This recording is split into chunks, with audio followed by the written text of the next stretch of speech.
Hi, welcome to Lot 76 Cars. My name's Simon and welcome to the Petrolheads meet at the Runnymede Pleasure Gardens.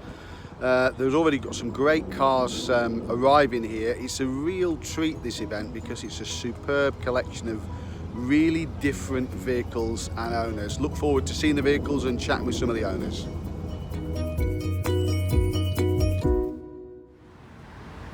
And a glorious British Racing Green Mini Cooper with a white roof, and indeed it's got the sport pack, the wider pack that was fitted. It's really beautifully turned out. It's got the John Cooper script on the doors. Oh, this is a lovely one, isn't it? Now my wheels for today, while the Mercedes is off the road, is this lovely 20,000 mile one owner E46 Compact.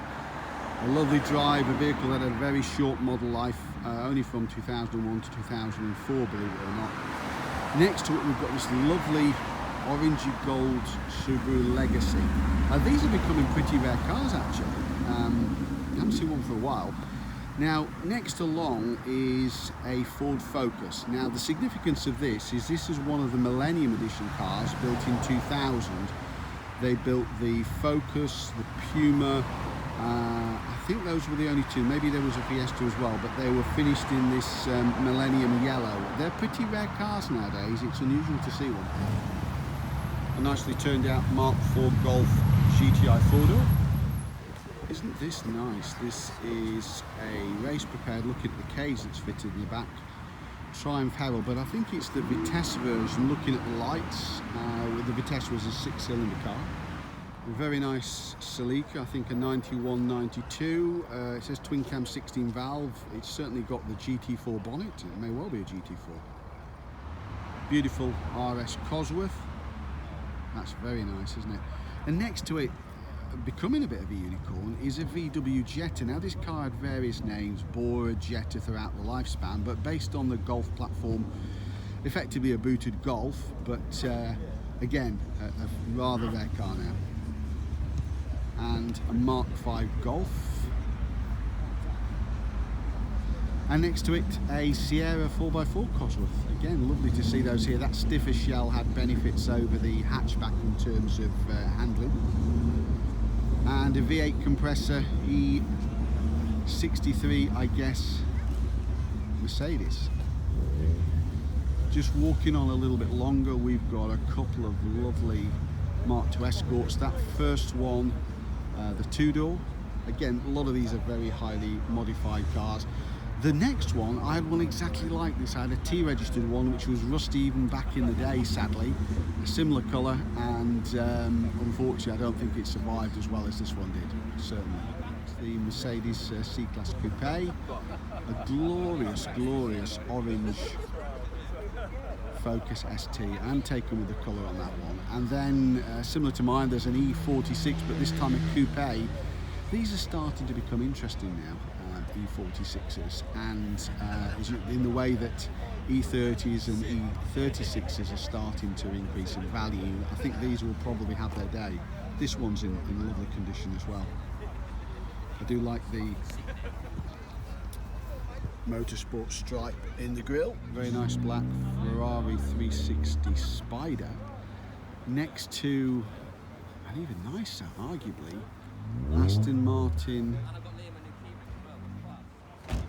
Vanquish with a very, very interesting looking carbon fibre roof. That's definitely not a wrap, that's a proper carbon fibre roof on there, guys. Now I'm very partial to an E39 BMW 5 Series, and this one's no exception. This lovely black on black leather interior is a really, really nice car.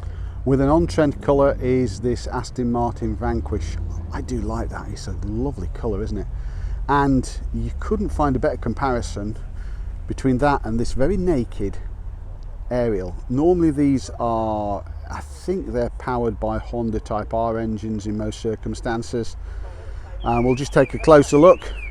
Not an awful lot of bodywork to get in the way. We can very easily film the interior because the interior is pretty much on show. And a mid-engined Mark II MR2, which is again a car that we don't see that often. This is the GT version, or at least the spoiler was the difference between the GT and the non-GT version with more power. Next to it we've got a glorious pre-facelift E30 convertible. Now this is the full convertible, not the Bauer conversion, it's the full in-house conversion. Just moving forward, Chrysler 300C, imported officially for some time. This is a right-hand drive car, so probably a UK official import when Mercedes-Benz and were part of Daimler Chrysler. They imported these. Some of them had the larger US engines, some with the diesel Mercedes engines. I think that's a Camaro. Come back to that one.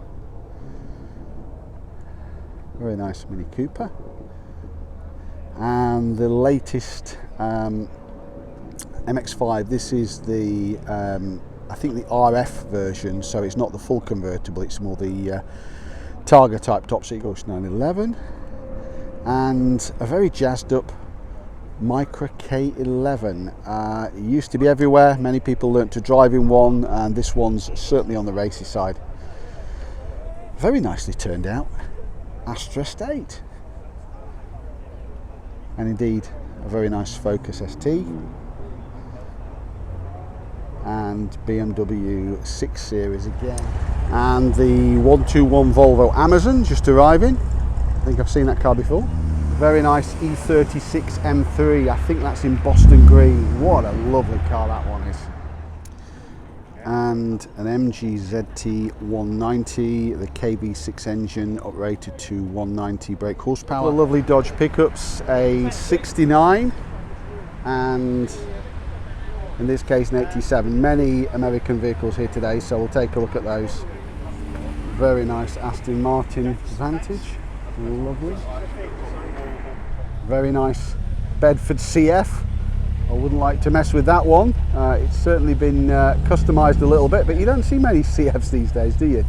And then we're into a series of American vehicles here, so I'll try and guide you through these. I'm not the expert in these ones. This in fact is a Buick. It says it's from North Carolina. The other one looks like it's a Camaro. Yes, it's a Camaro, as driven by James Garner in the Rockford Files. Kids, ask your parents about that one. It was a great series. A Mustang, early Mustang, but also for sale. Now this is a Mercury Cyclone, so it says on the badge. I think Mercury is connected to Ford, so correct me if I'm wrong there. This one's got the Cale Yarborough stickers. I think Cale Yarborough was a NASCAR driver. Put that in the notes. I don't know that, and I haven't got the time to look it up at the moment, so it's a lovely car. Morris Oxford. Slightly modified, but not that much. Looks like the interior's been improved and it's got wider steel wheels on. So, you know, subtly modified, that one looks nice. One of the Bullet Mustangs. This is obviously the special edition that Ford ran. And we've got a DeSoto Sportsman. DeSoto, a brand that doesn't even exist anymore. That's also a glorious looking car. Look at those fins. Should we take a closer look at those from the back? They're definitely worth a few seconds into the video. Look at that, guys. And this Chevrolet pickup, or Ute if you're watching in Australia, or Bucky if you're watching in South Africa. That's lovely, isn't it? So this is a 34 Ford with a 327 engine, I've just been reliably informed. I'm not the expert, so I had to ask the question on this one. And again, it may well be yours. The owner's thinking of selling it. So let's just take a look at a 327 block. That's I can't measure the heat on here, but I'm telling you, that is pretty warm in there, guys. You'd certainly stand out with that, wouldn't you? What an absolutely lovely car. Got another slightly more powerful Camaro arriving. Hopefully my microphone picks up that engine. Followed by an X350 Jaguar. I still marvel at these legends. This is the DMC, I think it's the 12, the DeLorean, the only model they made. Many were exported to the States, built in Belfast. There's movies been made about this car. It's been in Back to the Future, whatever. It's an absolutely fantastic car. Another American pickup, this time a Ford. This may well have been at one time something like an Austin Somerset or an Austin A40. I'm not sure, I'm struggling with that one, to be honest with you. I certainly know it isn't anymore, and it's got this absolutely massive US engine bolted in there. I'm not sure what that one is. Very nice Ford GT40, I think we've seen this one before. 66 on a D, not sure if it's an original one, I suspect not, but if it's a recreation it still looks pretty good, folks. And the RS4 Porsche built based on the Audi 80 model. I think it's an RS4, I'm questioning myself now. I think technically this is classed as the Mark III or Mark IV Escort because it's the facelift that the car had around the mid-80s. This one is the lovely looking RS Turbo, and I may well have seen this car before, but it's certainly had a very great deal of work on the engine bay. This Maserati MC20 must be one of the first cars in the UK. I think the car's only just been released. You see it's wearing the MC20 plates. We'll try and get a closer look at this one. It really is a special car. Right through the windscreen. Yeah. They jump out of this and jump in there. Have you been here before? No, it's my first time. There's some lovely things. How long were you guys using? 3 years. One of the prettiest cars at release is this Alpha 156. This is the wagon version. This one can be yours for just £500 apparently. So freeze frame on that one. And if you're interested, give them a ring. Next to it another Alpha, and this is the Brera. Now some of these were fettled by ProDrive. I don't know if this is one of them. I'm not sure. It says designed by Giugiaro. But the ProDrive ones had a radically changed suspension which really enhanced the vehicle. Built in limited numbers, and that one's a real beauty, isn't it? Next we've got a series of beach buggies, obviously pretty much VW based, every colour known to man there. Totally split. Okay. And then the original Because the other thing we've been Beetle, subtly modified California look Beetle. And then we've got a good turnout by the by one of the groups here, the South Fez Motorsport Group. I haven't seen these guys before. We've got a lovely series of Fiestas, a newer ST, an older ST, I guess maybe an ST 150, the earlier Fiesta, and they're pretty much here in force today, guys. So apologies for not talking about all your cars because there's quite a few of them. They're all very lovely. Two Mark 1 MX-5s. A very cheeky one there. Look at that one. And this, I guess, HSV badged Holden. Many of these came to the UK and were sold under the Vauxhall badge as VXR, but it's a Aussie built muscle car. And a splitty, this time a pickup with copious supplies of 7-Up on board. So if you're thirsty, this is the vehicle to follow. Very bright looking Corvette next to a Porsche 911. Now this one's the Targa, so it's obviously got the roof panel. Some would argue these are the perfect combination of open top motor, and you've still got the rigidity of a semi fixed type body to some extent, because you've only got that panel. Let's just try and take a look inside if we can. Very nice condition in the interior, isn't it? We'll just have a look at the engine while we're here, only because we can, and the owner's left it open. And very nicely tucked in there is that air-cooled engine. They moved to water-cooled, I think, from the 996s. McLaren 570S, and next to it we've got something that's a bit different, fresh from the Batcave. That bat phone will be ringing off the hook when they find out it's gone to a car show, won't it? But look at it. Not quite sure what it's based on. I'm going to have to work that out. I might even have to ask somebody. But it is the Batmobile. Now if you want fins, you've certainly come to the right place, haven't you? And look at that interior. Well, it looks like it's Toyota based, probably MR2, I guess. TVR Chimera, and a very nice 121 that we saw arriving earlier. Next to it, just behind these lovely folks here, is this Victor. Well, let's have a better look at this F-Type Victor. I mean, these really didn't survive so well in the day, so it's lovely to see this pale blue version here today. And you know, if we turn to the other way, we can see this fantastic, lovely, well preserved Escort Mark 6 Finesse. I'm drawn to this Boston green. I think it's Boston green E36 M3. I do like that. I'd really like one like that. Lovely. It's also got the factory metal sunroof, and it looks like it's got some interesting badges on there as well. And we've got 3 Chevy pickups of various generations here, and right at the end we've got a GMC. Going past this Aston Martin, what we can see next is quite a very nice collection of Capri injections. The first cars were 4-speed, as many of you know. I think they were even back as far as 81, and finished with the 280, some of those into 86, 87 when they were registered. Another one here as well, and a Aston Martin DB7 Volante, a AMG Mercedes. This has got a body kit on. This is quite an interesting colour combination. The main colour, the grey on this, looks similar to my own Mercedes 190, but certainly it's not as exciting to look at as that. And this, I think it's the Lister XJS that I've seen here before, a Ford Focus Mark 1 ST.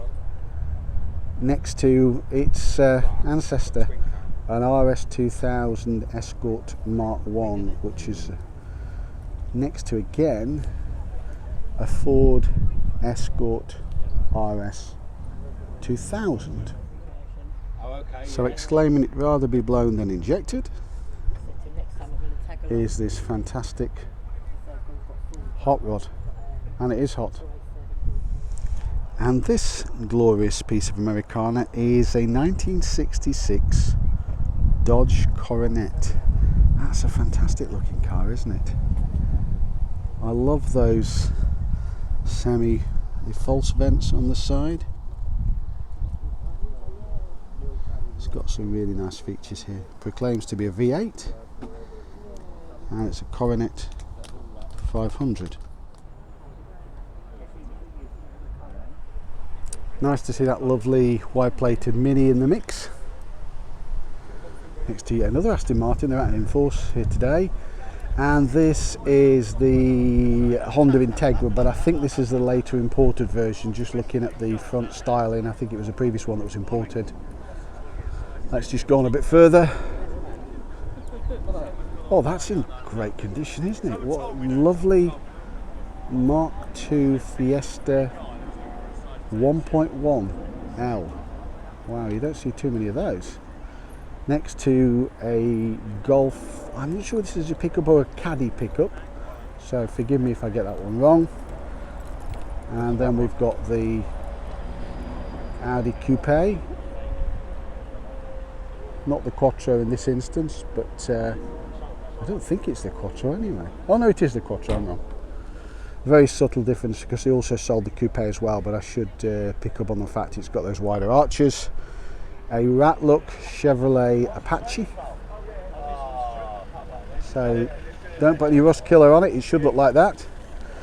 This Bedford pickup, which I think originally came from New Zealand, we've seen before, along with this Chevrolet Silverado as well.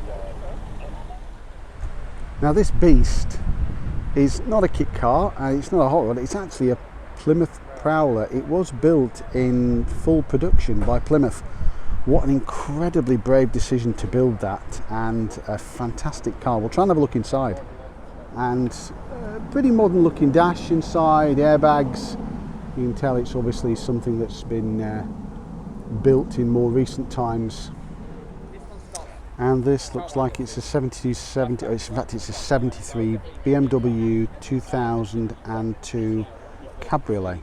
So it's a really practical car with this semi-convertible type body, and you've got a decent pair of back seats in there as well.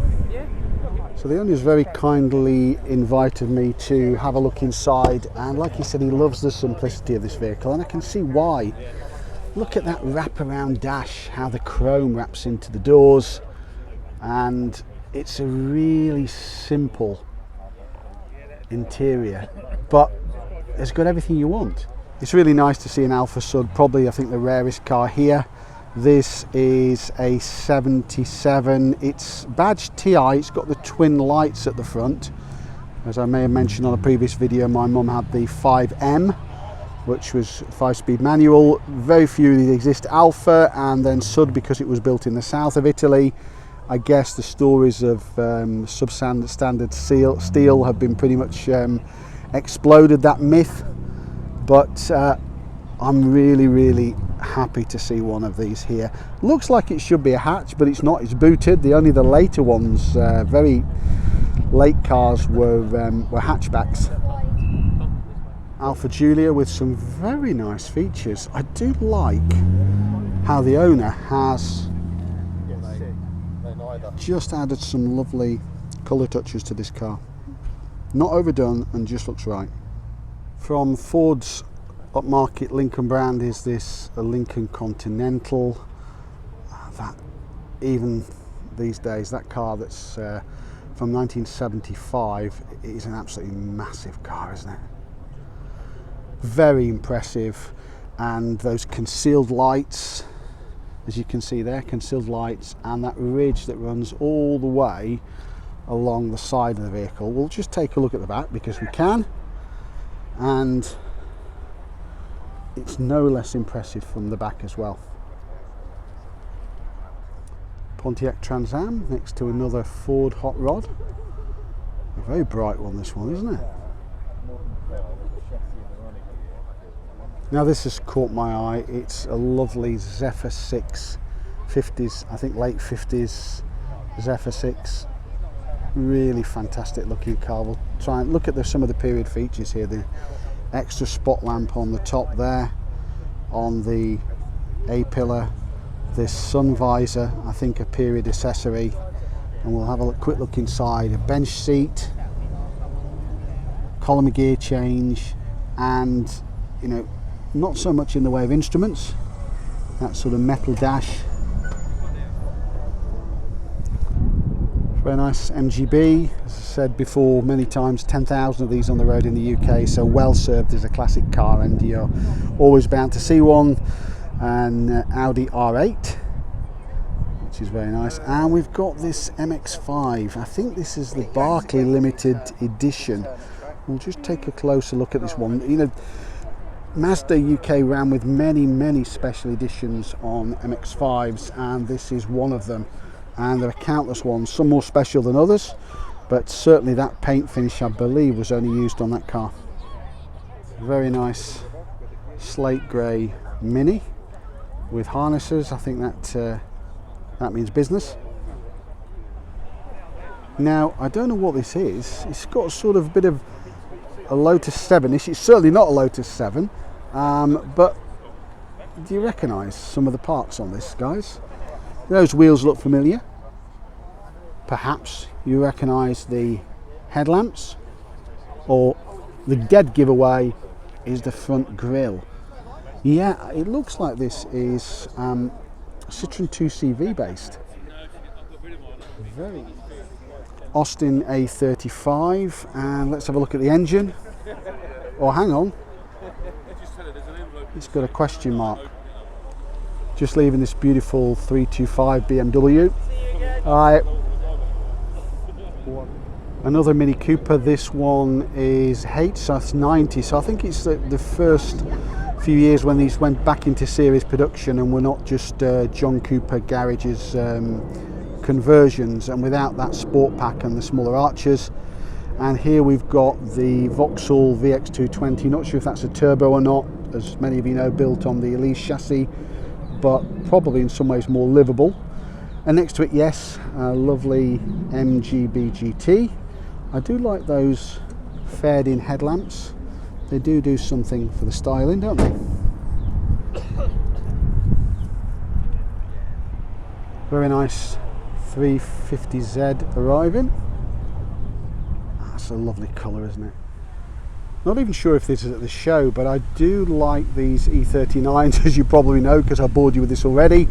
And particularly I'm drawn into these sort of sundial type alloy wheels. They're really unusual, and to be honest, I'd really seek out a car with those if I was looking for an E39. That's just a personal perspective. And it's a T, so it's a relatively early one, what, 98, 99 I think. It's a really good order. Now this looks like probably a Legend coupe. So cars still arriving. This Wildcat Buick, living up to its name, and followed by this fantastic rat look hot rod. This Caterham 7 looks like it's probably seen a bit of motorsport actually. It's certainly been around, but it's a glorious looking car, isn't it? Now the Mark II Cortina to have is this 1600E with those spot lamps. This has been fitted with mini light wheels. It's a lovely looking car. We've also got a military look Land Rover Defender arrived. One Life Livet. So here's a Lexus IS. I think it's a 200, not a 300. We'll have a look at the back later. Tastefully modified. I'm not sure about the colour, whether that was a colour that was supplied back in the day, but nevertheless, as modified cars go, it's quite tasteful. So I'll just take a look at the back of that one. It's badged. I suspect it's been debadged, but it's certainly packing a bit more power, I'm sure.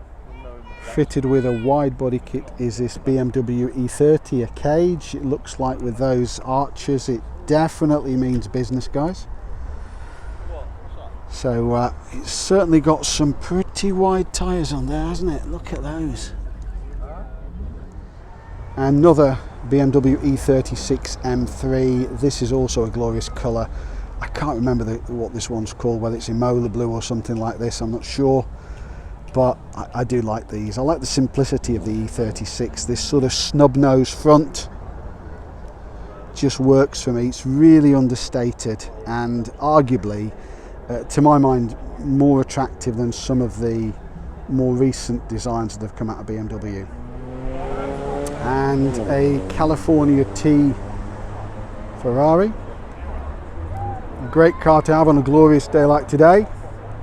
Just have a quick look at the interior of that one, because it's lovely monogrammed Ferrari head restraints and beautiful matching red carpet with that fantastic dash. Look at the switch gear that's actually on the steering wheel.